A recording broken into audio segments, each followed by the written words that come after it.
Hello viewers, welcome back to my channel Pinky's রান্নাঘরে সবাইকে স্বাগত জানাচ্ছি।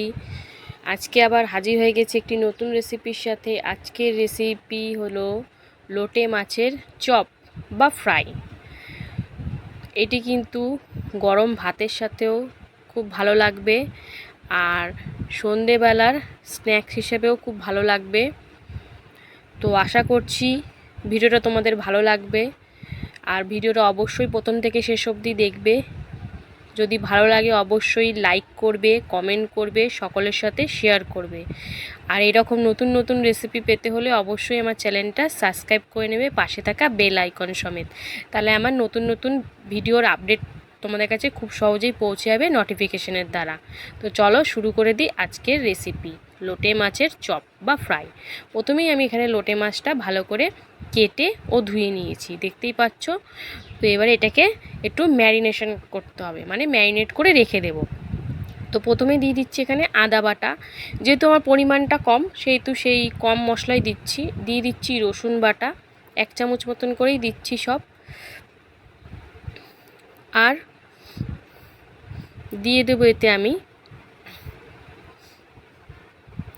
স্বাদ অনুযায়ী নুন।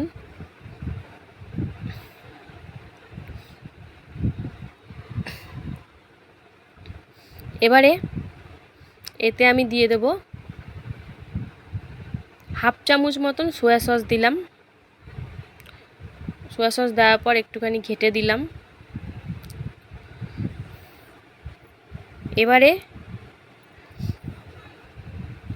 দিয়ে দেবো এতে আমি ভিনেগার। যদি কারোর কাছে পাতিলেবু থাকে তাহলে সে পাতিলেবুও দিতে পারো, আর ভিনেগার থাকলে ভিনেগারও দিতে পারো। দিয়ে দিচ্ছি লঙ্কার গুঁড়ো, যে যেমন ঝাল খাও সে সেরকমভাবেই দেবে। দিয়ে দেবো গোলমরিচের গুঁড়ো, এটাও একদম নিজের ওপর ডিপেন্ড করছে যে যেমন ঝাল খাও। দিয়ে দিচ্ছি সামান্য একটু হলুদ গুঁড়ো, দিয়ে দিচ্ছি সামান্য একটু জিরের গুঁড়ো, আর দিয়ে দেবো এতে আমি চিনি, হালকা একটু চিনি। এটা দিলে ভালো লাগে খেতে। সব দেওয়ার পর ভালো করে মেখে নিচ্ছি, যাতে সব কিছুর সাথে ভালো করে মিশে যায়। চামচের দ্বারা হলো না, তাই হাত দিয়েই ভালো করে মেশাচ্ছি। এইটা কিন্তু ম্যারিনেট করে মিনিট 10 মতন রেখে দিতে হবে, তাহলে কিন্তু খেতে আরও ভালো লাগবে। আর লোটে মাছের যে আষ্টে গন্ধটা সেটাও কিন্তু ছাড়বে না। তো এই দিকে আবার একটা ব্যাটার তৈরি করে নেব। তো ব্যাটার তৈরি করে নেওয়ার জন্য আমি একটি বোল নিয়ে নিয়েছি। তো প্রথমে এতে দিয়ে দিচ্ছি ময়দা, 2 চামচ ময়দা দিয়ে দিচ্ছি। আর দিয়ে দেবো এতে আমি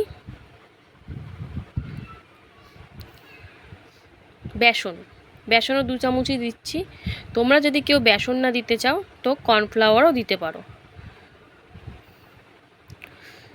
বেসনটা দিলে একটু মুচমুচে ভাবটা আসবে। দিয়ে দিচ্ছি এতে নুন স্বাদ অনুযায়ী।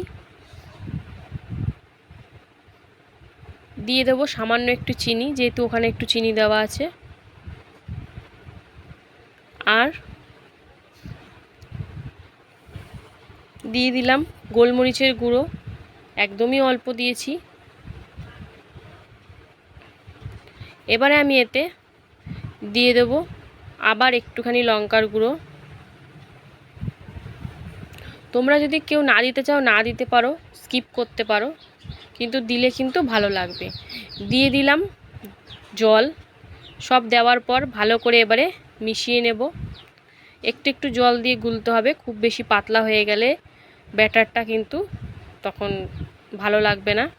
তাই অল্প অল্প জল দিয়ে আমি এটাকে গুলে নেব। এই দেখো,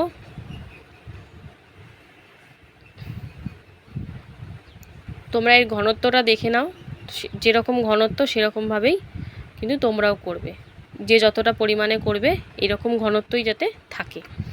তো সব দেওয়ার পর মেশানো হয়ে গেছে, আর একদম ব্যাটারটা আমাদের রেডি। এবারে আমি এতে লোটে মাছগুলো দিয়ে দিচ্ছি, দিয়ে ভালো করে মিশিয়ে নিচ্ছি। এবারে এইগুলো তেলে ভেজে নেওয়ার পালা। এ দেখো সবগুলো তো দিইনি, একটু একটু করে দিয়ে দেব। তো এখানে ভাজার জন্য আমি সাদা তেল নিয়েছি। তেলটা গরম হয়ে গেছে, এবারে আমি এতে ছেড়ে দিচ্ছি লোটে মাছের চপগুলো বা ফ্রাই। গ্যাসের ফ্লেমটা কিন্তু হাইয়ে রাখতে হবে।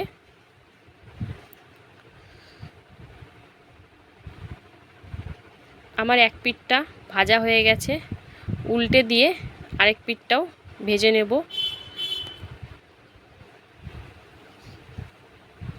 উল্টে দিয়েছি, লাল লাল করে ভাজে নেব। তো দেখতেই পেলে দু পিঠই আমার ভাজা হয়ে গেছে। এবার এগুলোকে তুলে নেব।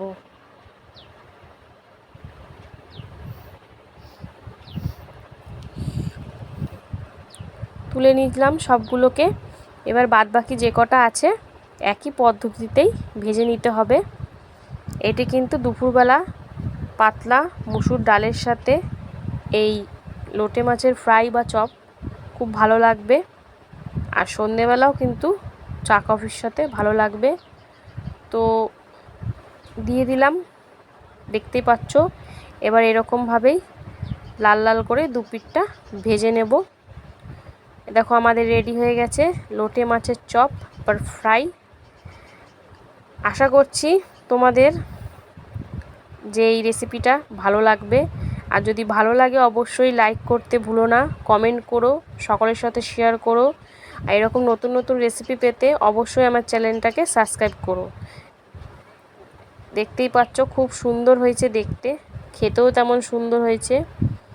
আজকের মতন টাটা, আবার চলে আসবো অন্য কোনো দিন অন্য একটি নতুন রেসিপির সাথে।